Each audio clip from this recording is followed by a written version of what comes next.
महाराष्ट्र काँग्रेसचे प्रदेशाध्यक्ष हर्षवर्धन सकपाळ आपल्याबरोबर आहेत। आज उपमुख्यमंत्री अजित पवार बीड जिल्ह्याच्या दौऱ्यावरती आहे। बीड जिल्ह्यामध्ये त्यांनी सभेमध्ये भरसभेत असं भाषणामध्ये वक्तव्य केले की हार तुरे नको, माझ्या चुलत्याच्या जीवावरती बरं सुरू आहे, असं त्यांनी एक वक्तव्य केलं। सत्य बोलले, त्यात काय, त्यांनी उशिरा का होईना मात्र कबूल केलं, ही समाधानाची बाब आहे।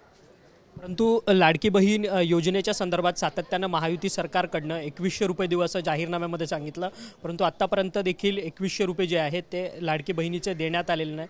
त्याचसोबतच दिवसाला जवळपास 8 शेतकऱ्यांच्या आत्महत्या होतात आहे, शेतकरी कर्जमाफी दिली जात नाही आहे, शेतकऱ्यांचे जे पीक विम्याचे पैसे आहेत ते देखील भरा असं सातत्याने म्हटलं जातं। निवडणुकीच्या दरम्यान राणा भिंडदेवी थाटात भाषण करणारे सरकारमधील सर्व मंत्री आणि महायुतीने आपला जे वचननामा जो दिला होता, मॅनिफेस्टो जो दिला होता, त्यामध्ये केलेल्या त्यांच्या घोषणा याची कुठलीही पूर्तता ही बजेटच्या सत्रामध्ये केली नसल्याचे आढळून येतं।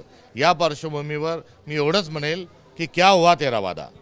अजित पवारांनी आज भाषणामध्ये असं देखील म्हटलं आहे की ज्यावेळेस माझ्यावरती जलसिंचनाच्या संदर्भात जलसंधारणाच्या संदर्भातले जे काही घोटाळ्यांचे आरोप झाले त्यावेळेस मी माझं काम थांबवलेलं नव्हतं, परंतु त्यांनी कोणत्याही आरोपाचा उल्लेख जो आहे तो भाषणामध्ये केलेला।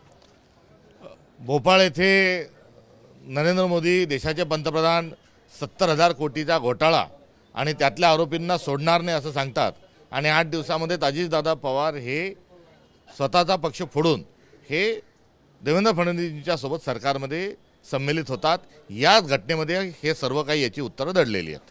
खरं तर महायुती सरकारमध्ये काय सुरू आहे असा सातत्याने प्रश्न निर्माण होतो, कारण की दोन्ही उपमुख्यमंत्र्यांच्या फायली ज्या आहेत त्या आता स्क्रुटिनी होणार आहे। अजित पवारांची फाईल एकनाथ शिंदेंकडे जाणार, एकनाथ शिंदेंची फाईल अजित पवारांकडे जाणार।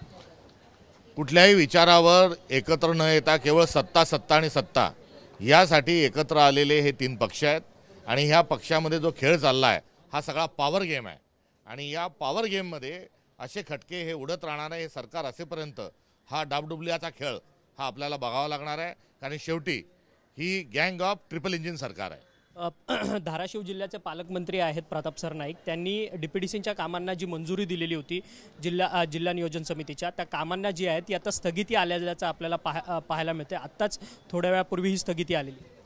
हा सगळा खेळ हे सत्तेचा संघर्ष आहे आणि या संघर्षातून तत्व सूत्र ही गुंडाळून ठेवलेली आहे, त्यामुळे अशा घटना ह्या घडतच राहणार आहेत। धन्यवाद, तुम्ही आमच्याशी बातचीत केली। हर्षवर्धन सकपाळ होते, जे महाराष्ट्र काँग्रेसचे प्रदेशाध्यक्ष आहे।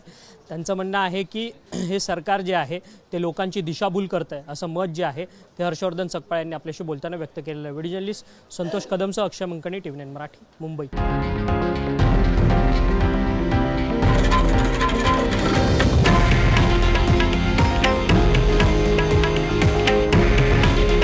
हे आहे देशातील नंबर 1 न्यूज नेटवर्क आणि आपण पाहत आहात TV9 मराठी। काळजी तुमची, हित महाराष्ट्राचं।